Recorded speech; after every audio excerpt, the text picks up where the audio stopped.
सुप्रभात प्यारे बच्चों।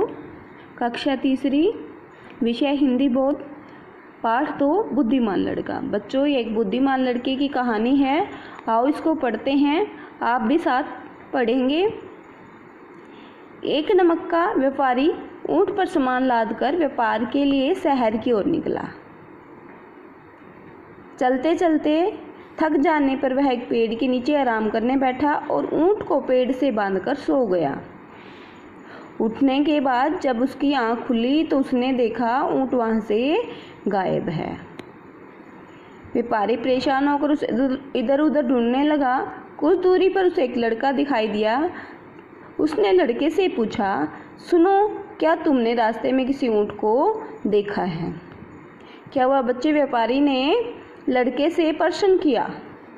क्या सुनो, क्या तुमने रास्ते में किसी ऊंट को देखा है? लड़का बोला, ऊंट, वही जिसका एक पैर और आंख नहीं है, जिसकी पीठ पर नमक के बोरे हैं।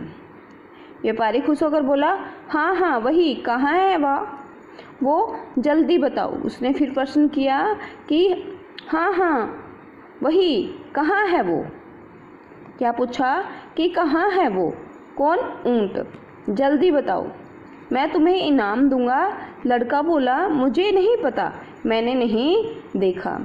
लड़के के उत्तर को सुनकर व्यापारी गुस्से में बोला, तुमने नहीं पता तो ऊंट के बारे में कुछ ठीक ठाक कैसे बताया? जल्दी बताओ, कहाँ है मेरा ऊंट? लड़का अपनी बात पर अड़ गया। अड़ जाना, अपनी बात से न डिगना। वह अपनी बात से नहीं डिगा। इस पर व्यापारी उसे खींचकर राजा के पास ले गया और राजा को आप बीती बताकर न्याय करने के लिए कहा। आप बीती तो जो 100 पर बीतती है। व्यापारी की बात सुनकर राजा ने लड़के से पूछा, अगर तुमने ऊंट को नहीं देखा तो उसके बारे में सही सही कैसे बताया? लड़के ने उत्तर दिया, अरे मेरा दिमाग पूरी तरह सलामत है। सलामत है? ठीक है कि जो मेरा दिमाग है वो अच्छी तरह से ठीक है। मैं जब रास्ते से आ रहा था तो मैंने ऊंट के पाँव के निशान देखे।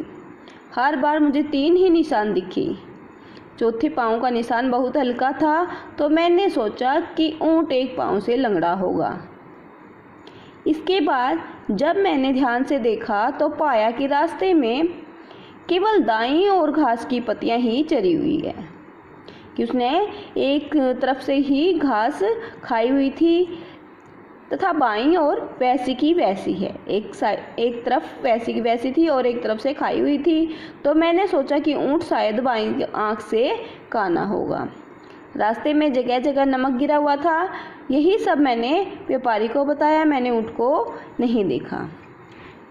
लड़के की बात सुनकर राजा उसकी बुद्धिमानी से बहुत प्रभावित होना, खुश होना और बोला, लड़का बेकसूर है। लड़का बेकसूर है, वह सच बोल रहा है। राजा के वचन सुनकर व्यापारी बोला, तो फिर मेरा ऊंट कहाँ गया? जरूर कोई उसे चुरा ले गया होगा।